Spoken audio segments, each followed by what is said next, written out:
మందులేసుకుంటే వారం రోజుల్లో తగ్గిపోతుంది. వేసుకోకపోతే 7 రోజులు పడుతుంది. జలుబు గురించి చెప్పే ఇలాంటి సరదా మాటలు చాలానే ఉన్నాయి. దీన్ని బట్టి జలుబు ఎంత సాధారణమైన జబ్బో దాని పరిష్కారం అంత ఈజీ కాదు అని కూడా అర్థం చేసుకోవాలి. జలుబు, దగ్గు లాంటివి ఒకరి నుంచి మరొకరికి అంటుకోవచ్చు. కానీ ఒకరికి పనిచేసిన వైద్యం మరొకరికి పనిచేయదు. ఇక శీతాకాలంలో వచ్చే జలుబు, దగ్గు లాంటివి వైద్యానికి అస్సలు అందవు. వాటంతట అవే వస్తుంటాయి, వాటంతట అవే తగ్గుతుంటాయి. వైద్యం విషయంలో ఎవరి శరీర తత్వం బట్టి వారికి ఉపశమనానికి సమయం పడుతుంది. అయితే చలికాలంలో జలుబు, దగ్గు లాంటివి దరి చేరకుండా చూసుకోవడం మాత్రం అందరికీ సాధ్యమే. అదెలాగో ఇప్పుడు చూద్దాం.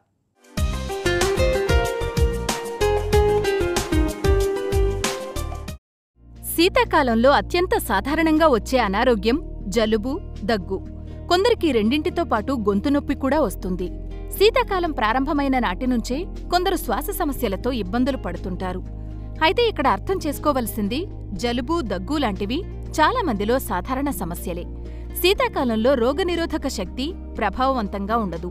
ఫలితంగా వైరస్లు దాడి చేస్తాయి. వారి వ్యాధి నిరోధక శక్తిని బట్టి శరీరం వైరస్లను తిప్పి కొడుతుంది. అందుకే కొందరిలో 3-4 రోజులకే జలుబు తగ్గితే మరికొందరికి 10 రోజులైనా ముక్కు కారుతూనే ఉంటుంది. దీనికి తోడు స్వైన్ ఫ్లూ లాంటి వైరస్లు తీవ్రంగా ప్రభావం చూపించేది, వ్యాప్తి చెందేది ఈ కాలంలోనే. కాబట్టి జలుబు, దగ్గు, గొంతు నొప్పి లాంటి సమస్యలు తరచూ వస్తుంటాయి. కొందరిలో జ్వరం లక్షణాలు కూడా కనిపిస్తాయి. జలుబు, దగ్గు వలన కళ్ళు మండుతున్నట్లు అనిపించొచ్చు. జ్వరం భావన కలిగినా కొందరిలో జ్వరం ఉండదు. అయితే 2-3 రోజుల పాటు జలుబు, దగ్గుతో పాటు జ్వరం కూడా ఉంటే తప్పనిసరిగా వైద్యుణ్ణి సంప్రదించాల్సిందే. మనం కామన్గా చూసే సీజనల్ ఇన్ఫెక్షన్స్లలో కోల్డ్, కాఫ్ అనేవి చాలా ప్రధానమైనవి. కోల్డ్ అండ్ ఫ్లూ అనేవి ప్రతి వ్యక్తి ప్రతి సంవత్సరంలో మినిమం 3 times కనుక కోల్డ్, కాఫ్ అనేది గురవుతుంటుంది. అది నార్మల్ ఫినామినా, అంటే కామన్గా వచ్చేదన్నమాట. అంతకంటే ఎక్కువ అవుతుంటే మాత్రం మన బాడీలో ఇమ్యూనిటీ తగ్గుతున్నట్టు గుర్తుంచుకోవాలి. అంటే మన బాడీలో కనుక ఇమ్యూనిటీ పవర్ తగ్గినప్పుడు ఇన్ఫెక్షన్స్కి ఆస్కారం అనేది అధికంగా ఉంటుంది. అయితే ఈ కోల్డ్, ఫ్లూ రాకుండా ఉండాలంటే మనం చేయాల్సిన జాగ్రత్తలు ఏంటంటే ప్రధానంగా మనకి హెల్త్ అనేది ఇమ్యూనిటీ పవర్ అనేది పెంచుకోవాలి. తీసుకున్న డైట్లో కానివ్వండి, తర్వాత ఉన్న సీజన్లో యూజువల్లీ ఎక్కువ వింటర్ సీజన్లో ఈ ప్రాబ్లం అనేది అధికంగా వస్తుంది. ఈ సీజన్లో కొన్ని రకాల జాగ్రత్తలు తీసుకోవాల్సిన అవసరం ఉంటుంది. ఎలా అంటే మనం బయటికి వెళ్ళినప్పుడు ఈ స్వెటర్స్ వాడటం, మఫ్లర్స్ వాడటం చేసుకోవాలి. అదేవిధంగా కోల్డ్, కాఫ్ అనేది ఎక్కువ ఉన్నప్పుడు ముక్కు కారటం, ముక్కు దిబ్బడం ఉండటం, నాసల్ బ్లాక్ ఉండటం ఇలాంటివి జరుగుతుంటాయి.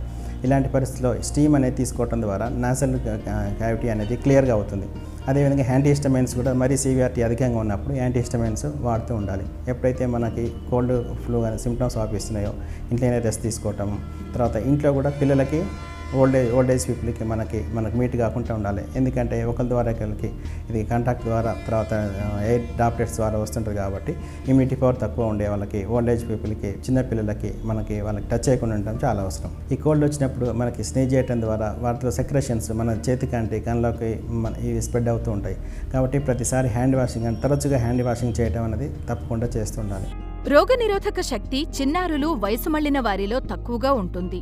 కాబట్టి వీరిలోనే జలుబు, దగ్గు, గొంతు నొప్పి, జ్వరం లాంటి సమస్యలొస్తాయి. ఇక అలర్జీల సమస్య ఉన్నవారు బాధపడేది కూడా ఈ వాతావరణంలోనే. ఉష్ణోగ్రతలు బాగా తక్కువగా ఉన్నప్పుడు బయట తిరగకపోవడమే మంచిది. ఉదయం ఎండ వచ్చిన తరువాత బయట పనులు చక్కబెట్టుకోవడం, సాయంత్రం చలిగాలి ప్రారంభమయ్యేలోపు ఇంటికి చేరుకోవడం మంచిది. అలాగే శీతాకాలంలో కాలుష్యం ప్రభావం ఎక్కువగా ఉంటుంది. దీంతో మనుషులు తిరిగే ఎత్తులోనే ఈ కాలుష్యమంతా పోగుబడి ఉంటుంది.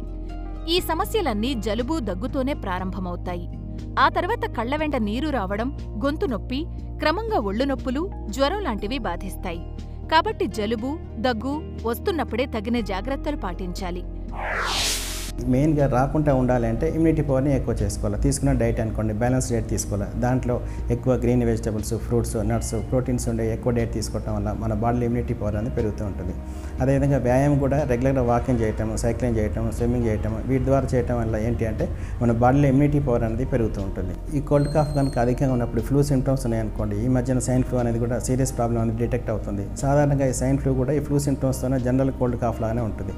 అయితే అధికంగా ఫీవర్ ఉండి, హై గ్రేడ్ ఫీవర్ ఉండి, తలనొప్పి ఉండి, ఎక్కువ ఆయాసం ఉండి, కాఫ్ ఉండి, స్ఫుటం ప్రొడక్షన్ వస్తుంది అనుకోండి, తప్పకుండా డాక్టర్ల దగ్గరికి వెళ్ళి అది ఎందుకు వస్తుంది, అది లంగ్కి స్ప్రెడ్ అవుతుందా, సెకండరీ బ్యాక్టీరియల్ ఇన్ఫెక్షన్ కూడా ఏమైనా దాంతో యాడ్ అవుతుందా లేదా చూసుకోవాల్సిన అవసరం ఉంటుంది. ఎప్పుడైతే సెకండరీ ఈ కోల్డ్ ఫ్లూతో పాటు మనకు సెకండరీ బ్యాక్టీరియల్ ఇన్ఫెక్షన్ కూడా యాడ్ అవుతుందంటే తప్పకుండా యాంటీబయాటిక్స్ వాడాల్సి ఉంటుంది. అది కూడా డాక్టర్ల పర్యవేక్షణలో వాళ్ళ అడ్వైజ్ మేరకే వాడాల్సి ఉంటుంది. ఎక్కువ భాగం ఈ కోల్డ్ అండ్ ఫ్లూ మనకి దాదాపుగా సిమ్టమాటిక్ ట్రీట్మెంట్తో సరిపోతుంది, యాంటీబయాటిక్స్ అవసరం లేకుండానే పోతుంటాయి. మన బాడీలో ఇమ్యూనిటీ పవర్ కనుక అధికంగా ఉన్నట్టయితే వాటికి అవి తగ్గుతుంటాయి. లేదు అని అంటే సపోర్టివ్ మేనేజ్మెంట్ తీసుకోవాల్సిన అవసరం ఉంటుంది. ఏది జస్ట్ స్టీమ్ ఇన్హలేషన్ తీసుకోవడం కానివ్వండి, ఈ సిఓపిడి పేషెంట్స్, ఆస్తమా పేషెంట్స్కి ఇంకా లంగ్స్ కూడా స్ప్రెడ్ అవుతుంది కాబట్టి బ్రాంకోడైలేటర్స్, ఇన్హేలర్స్ తీసుకుంటే ఇంకా తొందరగా క్లియర్ అవుతుంది అనమాట. Prevention is better than cure కాబట్టి ప్రివెన్షన్ ఏంటంటే మన బాడీలో ఇమ్యూనిటీ పవర్ పెంచుకోవాలి. ఇమ్యూనిటీ పవర్లో తీసుకున్న డైట్లో కానివ్వండి, ఎక్సర్సైజ్లో కానివ్వండి, స్ట్రెస్ తగ్గించుకోవటము, రెస్ట్ అధికంగా ఉండటము, 6 to 8 hours ప్రతి వ్యక్తి నిద్రపోవటం వల్ల కూడా మన బాడీలో ఇమ్యూనిటీ పవర్ అనేది పెరుగుతుంటుంది. తర్వాత ప్రతి వ్యక్తి కూడా ఉత్సాహంగా ఉండటం వల్ల కూడా మన బాడీలో ఇమ్యూనిటీ పవర్ అనేది పెరుగుతుంది.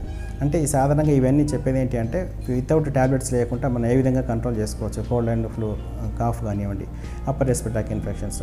బట్ మనకి తప్పదు అన్నప్పుడు మాత్రం ఫర్దర్గా మెడికేషన్స్ అనేది తీసుకోవటం అవసరం. ఇక ఆస్తమా, ఉబ్బసం లాంటి సమస్యలున్నవారి పట్ల ప్రత్యేక శ్రద్ధ అవసరం. చాలామంది శీతాకాలంలో తక్కువ నీటిని తాగుతుంటారు. శరీరానికి అవసరం లేదని తమంతట తామే ఊహించుకుంటారు. శరీరానికి అందించాల్సినంత నీటిని ఎప్పుడూ ఇవ్వవలసిందే. నిజానికి సిట్రస్ ఆమ్లం ఎక్కువగా ఉండే పుల్లటి పండ్లు తీసుకుంటే జలుబు త్వరగా తగ్గుతుంది. పీచు పదార్థాలు, కొవ్వు ఎక్కువగా ఉండే ఆహారానికి ప్రాధాన్యతనివ్వవచ్చు. టీ, కాఫీలను పరిమితంగానే తీసుకోవాలి. ఇక కూల్ డ్రింక్స్, ఐస్ క్రీమ్స్ లాంటి వాటిని పూర్తిగా దూరం పెట్టాలి. గోరువెచ్చని పాలలో మిరియాలు లేదా పసుపు కలుపుకుని తాగడం వలన ఉపశమనం కలుగుతుంది. వ్యాయామం, ధ్యానం లాంటి వాటి వలన రోగనిరోధక శక్తి పెరిగి జలుబు, దగ్గును కలిగించే వైరస్ల బారిన పడకుండా ఉండవచ్చు.